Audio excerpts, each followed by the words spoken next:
Is Canelo ducking and cherry-picking the top competition? Boxing fans have been waiting for the Canelo versus Benavidez matchup for about 3 years now, and we're not getting that. Canelo takes on the 22-0 heavy-handed Edgar Berlanga, but nobody's really excited for that fight, probably besides Edgar Berlanga himself.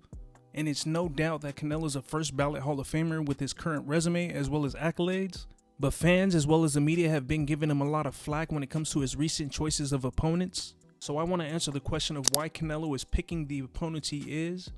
Is he ducking David Benavidez? And how this upcoming fight with Edgar Berlanga will play out.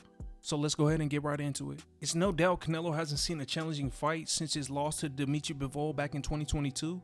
Even though Canelo would go on to defend his undisputed crown 4 times, it's really his last 4 fights that are the ones that are really in question. Canelo fought a 40-year-old Triple G in their trilogy that I felt was years too late.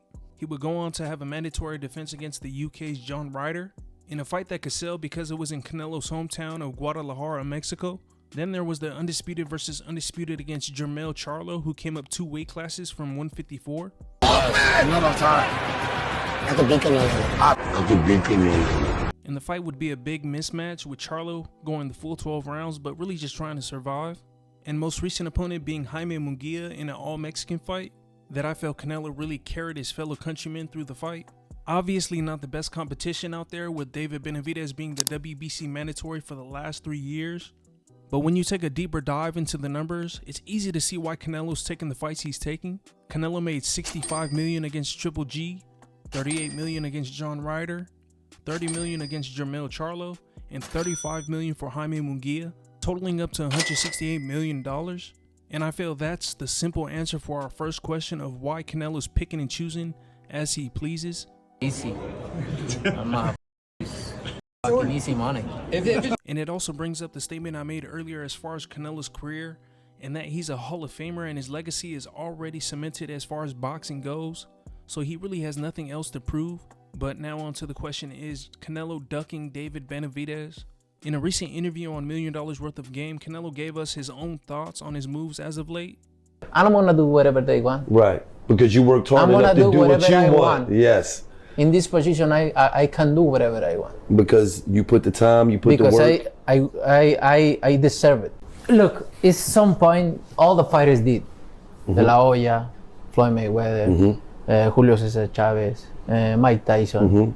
Everybody did this. When you're in, it's their levels and as their stars and superstars. Okay, and they made the championship, not the championship made them. So I'm not sure if I can say Canelo is ducking David Benavidez or just making calculated business decisions when it comes to not fighting him. Because we can look back at the not so distant past with fights like Terrence Crawford versus Errol Spence Jr. and Floyd Mayweather versus Manny Pacquiao as examples. Those were fights that people thought were too late, with Errol Spence Jr. getting into his car accident and Manny Pacquiao being knocked out by Marquez before both of those fights happened. But the money was there, and those were also must-see fights that eventually came to fruition. So I'm just going to have to go with, if Canelo doesn't fight Benavidez by the end of his career, I'm definitely going to call it a duck.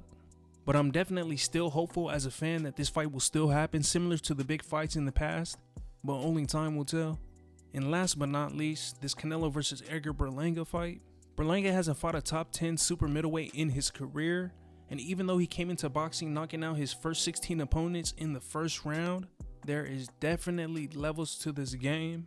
And even if Canelo isn't in his prime still, his experience, defense, and counterpunching is going to make this an easy payday in my opinion. But now it's my turn to ask you guys, how do you feel about Canelo's choices of opponents as of late? Is he ducking David Benavidez? And does Berlanga even stand a chance in this upcoming fight? You guys go ahead and let me know your guys' thoughts down in the comments. And go ahead and drop a like as well as subscribe if y'all getting down with the channel. I'll see y'all on the next one. Peace.